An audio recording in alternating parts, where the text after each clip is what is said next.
Oui, je sais que je le dis souvent, mais je pense que Ousmane Sonko et Diomaye Faye arrivent là où ils sont aujourd'hui parce qu'ils ont été portés, bercés par un rêve fou, celui de pouvoir diriger le Sénégal.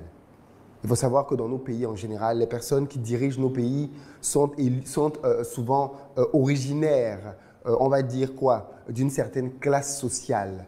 Ils ont bien souvent bénéficié d'un certain type d'éducation davantage, finalement les prédestinent un peu au pouvoir et à la gloire. Il n'en est rien pour ces deux individus.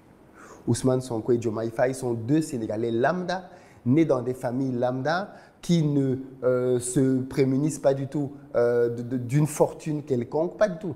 Ils ont étudié au Sénégal, ils ont fait leurs armes dans les universités sénégalaises et ils ont intégré l'ENA, l'école d'administration du Sénégal, après concours. D'ailleurs, il faut le préciser, Ousmane Sonko était major de sa promotion. Donc, ce sont des enfants, des fruits purs du Sénégal. Ce n'est pas des gens qui étaient dans la diaspora, dans les meilleures écoles. Non, pas du tout.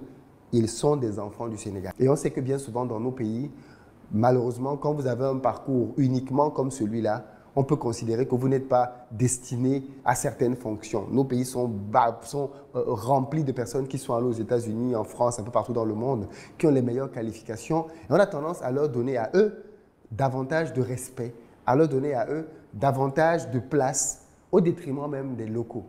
Donc, avoir des personnes comme celle-là, qui sont des fruits du terroir, c'est quelque chose qu'il faut souligner. Mais quand on est donc un enfant qui est issu du terroir, qu'est-ce qui fait qu'on peut s'imaginer qu'on peut se retrouver à diriger la destinée du pays, si ce n'est une grande vision? Et ce sont des gens qui, quand on regarde leur parcours, on se rend compte qu'ils vivaient comme tout le monde jusqu'au jour où ils sont entrés dans l'administration fiscale. Parce qu'une fois qu'ils sont entrés dans l'administration fiscale et qu'ils se sont rendus compte des magouilles qu'il y avait autour pour le pays, mais aussi qui permettaient aux personnes qui étaient au pouvoir de s'en mettre plein les poches, ils ont immédiatement décidé de s'opposer à cela et de ne pas rentrer dans le système.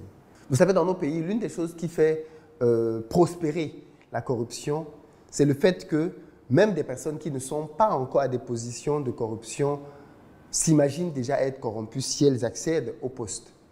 Moi, je connais beaucoup de gens qui, quand on parle de corruption, en dénonçant le fait que tel fonctionnaire est corrompu, ils vous répondent en disant très clairement, même moi à sa place, j'aurais fait la même chose. Beaucoup d'Africains ont ce mindset et ont cette mentalité de la corruption facile. Et vous le voyez dans à peu près tout. Les Africains sont prêts à corrompre pour tout. Dès qu'il y a une moindre petite difficulté, ou alors même, dès qu'ils entrevoient une moindre petite difficulté, ils sont déjà prêts à mettre la main à la poche pour payer. On a intégré en nous que la corruption était le moyen par lequel on pouvait avoir des passe-droits. Et donc, du coup, partout là où les Africains vont, ils cherchent des voies et moyens d'avoir des passe-droits. Ça me rappelle l'histoire d'un monsieur qui est arrivé aux États-Unis et il a été fouillé parce la police américaine peut être très, très brutale. Donc, il a été fouillé et puis au final, il y a un agent quand même qui a eu pris compassion de lui, qui l'a aidé parce qu'il ne parlait pas bien anglais. À la fin, quand ils ont fini de faire toutes les fouilles, au moment de se séparer, il met la main à la poche et il veut donner $20 à cet agent-là. Il s'en est fallu de peu pour qu'il se retrouve en prison pour corruption.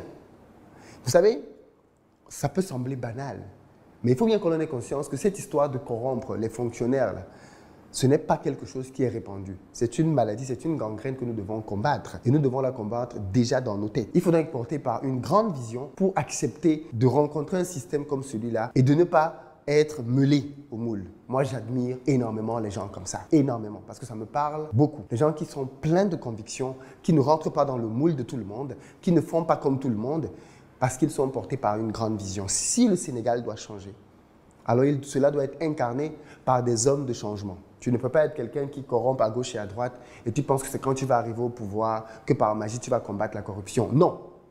C'est parce que dès le début, tu es intransigeant sur tes valeurs que l'on sait que demain, quand tu seras en poste, tu seras intransigeant. Deuxième élément que je retiens moi du succès d'Ousmane Sonko et de Diomaye Faye, mais de manière beaucoup plus globale du PASTEF, quand un homme n'a plus peur de mourir, il devient inarrêtable.